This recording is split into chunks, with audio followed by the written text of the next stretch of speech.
Hi, my name is Charlie McGrath. I'm the founder of WideAwakeNews.com and a host on the Rinse Radio Network, co-founder of Doomcast.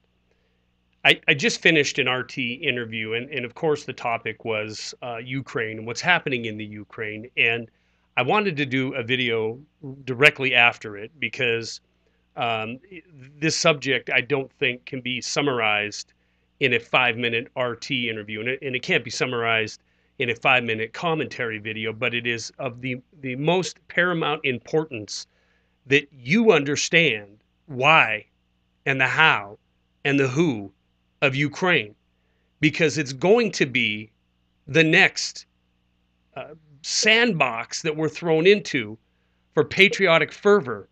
It's going to be the next region of the world where we talk about the loss of life, be it Americans or nationals, be it innocents, be it combatants. We are going to hear about a continued increase in the loss of life inside of Ukraine, and we need to know why.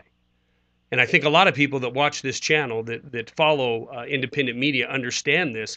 But if you ever wanted to wake up your friends or family, coworkers, loved ones, to our current situation and the truth, this event, unlike what we saw in the Middle East and North Africa, that continues to this day. Because in the Middle East and North Africa, we could blame it on Osama bin Laden. We could blame it on Al Qaeda. It doesn't matter that we're backing Al Qaeda in Syria to overthrow Assad. It doesn't matter if we're backing Al Qaeda inside of Libya. We had that reason, that excuse that most Americans got behind. And even though most Americans got behind it, there was an outcry when it came to air campaign or boots on the ground with Syria. So much so that I believe the independent media, the awake people in this country, were able to raise enough of a question and push back hard enough that that never happened. We didn't see no-fly zones. We didn't see a commitment of U.S. forces, be it Air Force or boots on the ground, inside of Syria. We saw the tenor get taken back a peg from Assad has to be ejected to we're just going to live with who we have there. You know, the power that we have as individuals in this country is absolutely null and void if we don't speak out, if we don't use our voice, if we don't use what we know to be true as a means of waking up our friends or family to knowing what we know to be true. Because without stepping forward and saying something, without saying enough's enough, without saying I'm not going to believe the hype, I'm not going to believe this propaganda that's meant to have me support yet another military engagement in our name, if we don't stand up and do that, we're just going to see status quo be repeated over and over again. Understand this. You know, the technocrats of the world, the technocrats who have no borders, could care about no nation, do not respect any flag. The technocrats, they have a plan. They have a plan and an agenda, and they're marching forward. And it is up to us to realize this plan and be in their way at every single turn. It's Jean-Claude Trichet, the head of the European Financial Union back in 2009, talking about we need a global financial governance. It's Christine Lagarde at the head of the IMF baiting Ukraine, baiting them with a promise of money that's going to extend their debt even further, a promise of money, but only if they basically go to war with the people of Ukraine who do not want to be part of a Western-backed Nazi government.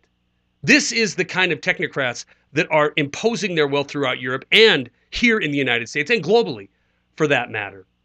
The United States of America, this country, on this day, when we had the people of Ukraine speak out in a referendum, their second referendum, talking how they do not want to be part of a Western-backed coup d'etat government. They don't want to be ruled by the technocratic implemented government in Kiev. They had a vote. They said in no uncertain terms, they do not want it. We had our own press secretary come out today talking about how illegitimate people speaking their will is, how illegitimate self-determination is.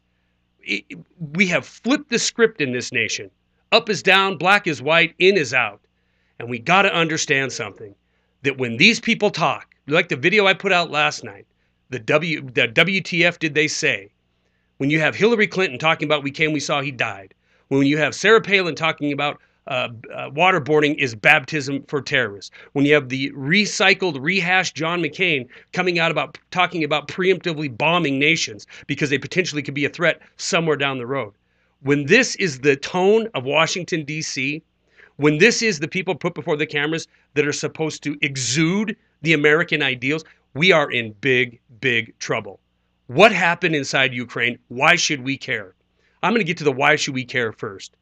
The day after the Geneva Agreement, just a few weeks back, when both sides are saying it's going to be an end to violence and they're going to have third-party representation come in and oversee any type of drawdown, take away the weapons from the people who shouldn't have the weapons. On that very day, this good-feeling letter from that came out of Geneva, the Minister of Defense inside of Poland announced with glee that the United States of America was going to be sending troops to Poland. And sure enough, we have troops now stationed in Poland, paratroopers, 600 some paratroopers that are now there. Of course, it's all for a war game or some kind of drill is what it's being announced as. But it isn't just Poland. It's other Eastern European countries where we have U.S. troops on the ground. This is the why we should care. American blood, American treasure in another foreign land, fighting for another phony cause. On this day today, we found out from a German newspaper that we not only have troops in the periphery, U.S. troops, we have Blackwater, Z, or Academy, whatever they're calling themselves these days. These mercenaries, 400 plus of them, are on the ground inside of Ukraine, helping the Kiev-backed neo-Nazi government put down self-determining people of Ukraine who do not want part of the IMF-implemented government. So you have U.S. mercenaries, you have U.S. troops on the periphery. This is why we should care. This is why we should care when Carney comes out talking about votes don't matter, about how this is completely legitimate. But let's be clear. Since this crisis has began, there's been two votes rather. Neither one of them happened with the Western-backed coup d'etat government. No. There's no vote when it comes to technocratic rule. It's a matter of borrowing money from bankers to pay off bankers and austerity onto the people of Ukraine. The two votes, they've come in Crimea, where they voted to be annexed by Russia, and now this vote in eastern Ukraine yesterday, where they have overwhelmingly decided they want nothing to do with the U.S.-backed, the IMF-backed, the NATO-backed puppet government. Now let's look at this puppet government, the right sector. This is who's running the puppet government. This is who we support. This is where your dollars are going. Dennis Kucinich laid it out. No ambiguity here. 60-plus programs, two agencies, the National Endowment for Democracy, and you said 60-plus programs, $5 billion. We toppled an elected government of Ukraine. This is how we got into this mess in the first place.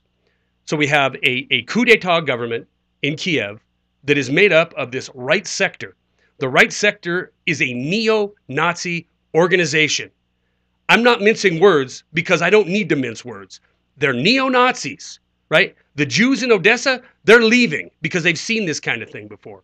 It's not unlike the Al-Qaeda we backed in Libya. It's not unlike the Al-Qaeda we're backing right now, this very day, inside of Syria, because we're supporting them because they want to overthrow Assad. We're making perpetual warfare. We're making perpetual destabilization. And if we don't realize it's being done in our name, it will come home to roost. And then we'll realize that what has been done in our name has led to the demise of many of our brothers and sisters, the demise of a lot of this nation's treasure, all for the want of a technocratic-backed agenda. This is what's happening before our eyes right now. This is what's happening inside of Ukraine. I was called an alarmist on RT, of all places, a month ago when I said this situation is not over with a letter out of Geneva. This situation is going to continue to get worse, and there's going to continue to be more bloodshed. Now, I was called an alarmist then by the reporter. I don't think that reporter would call me that now after seeing what has transpired over the last month. And I'm here to tell you, it's going to get a whole lot worse before it gets better. Why? Because we're not dealing with some rinky-dink country in North Africa that doesn't have the wherewithal to stand up to NATO or to the Western-backed powers. We're talking about Russia. We're talking about Russia that does not want NATO taking over Ukraine and being on their border. We're talking about Russia, who has every economic interest to keep the status quo, to keep either Ukraine annexed to Russia or keep it a freely elected government so that they can continue to send their energy resources through Ukraine to Europe.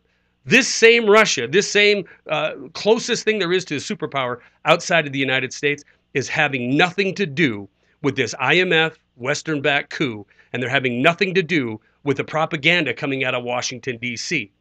Now, I'm not an apologist for Russia, but I can certainly see why they want to nip this in the bud before it encroaches even further, even closer to their borders. We need to realize that when you have Carney and or these others come out before the cameras trying to tell you that it's somehow evil to have a vote, it's somehow evil to be self-determining, we need to understand that for what it is. Propaganda that is supposed to make you feel good about the next phase in the war on sovereignty on this planet.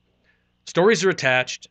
It's unbelievable, ladies and gentlemen. It's unbelievable that we go down this road over and over and over again, and we run out of folks in the Middle East and in North Africa. We move to Europe. This is a situation that has gone from bad to worse, and it could go to a place that none of us could even imagine in a very short amount of time. Please, wake up. Wake your friends up. Wake your family up. We're going to be asked to sacrifice yet more blood, yet more treasure, let alone the people that live inside of Ukraine who are dying on the ground right now. It is time to put an end to this nonsense, to this war of the bankers. Let them go out and bleed. Let them go out and tell the people they don't have the right to be self-determining. They must bend over and take the will of the technocrats. It's time to wake up and realize where we're at and who brought us to this dance. Stories are attached. That's all I got.